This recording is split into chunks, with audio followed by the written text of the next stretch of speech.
கார்த்திமா என்ன பண்றீங்க? இன்னைக்கு கிறிஸ்மஸ் ஸ்பெஷலுக்கு ஒரு 8 கிலோ பிரியாணி செஞ்சுட்டு இருக்கோம். நாங்க 4 kilo chicken and 4 kilo basmati rice.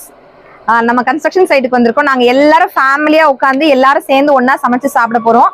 அப்படியே வீட்டுக்கோ பேக்கிங், நம்ம வீட்டுக்கோ பேக்கிங், எல்லா வீட்டுக்கும் பேக்கிங், பண்ற வீட்டுக்கும் பேக்கிங். ஆமா, புதுசா நாங்க அடுப்பு வாங்கிட்டோம்.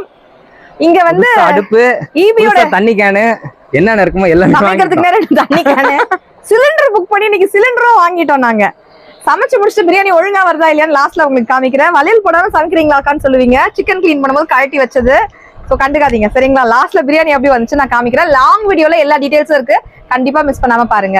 Merry Christmas. Winter holidays, so மொத்த ஃபேமிலியும் நம்ம கன்ஸ்ட்ரக்ஷன் சைட்க்கு போயிட்டு டைம் ஸ்பெண்ட் பண்ணலாம், ஒன்னா சமைச்சு சாப்பிடலாம் நினைச்சோம். அண்ட் கன்ஸ்ட்ரக்ஷன் ஒர்க் பண்ணி தரவங்களோட அவங்களுக்கும் சமைச்சு கொடுத்துட்டு நம்மளும் சேர்ந்து அவங்களோட சாப்பிடலாம் அப்படின்னு நினைச்சோம். So first 6 kilo biryani plan பண்ணோம். அப்படி இப்படின்னு கடைசியில் 8 கிலோ பிரியாணி ஆயிடுச்சு.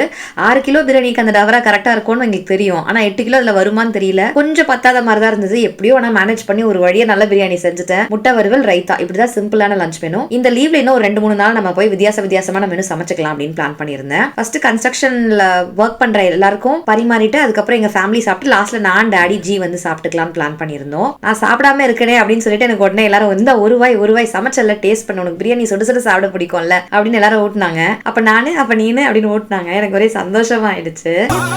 உற்றமும் யாருமே இன்றி வாழ்ந்திடும் வீட்டினில் தெய்வம் இல்லை, பாசங்கள் நேசங்கள் ஏதுமே இன்றி வாழ்ந்திடும் வாழ்க்கையோ வாழ்க்கை இல்லை.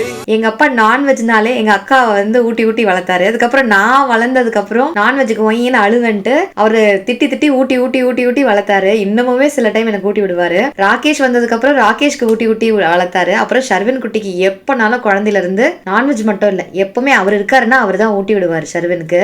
இந்த லாங் வீடியோவை மிஸ் பண்ணாம பாருங்க. டாடா, பை.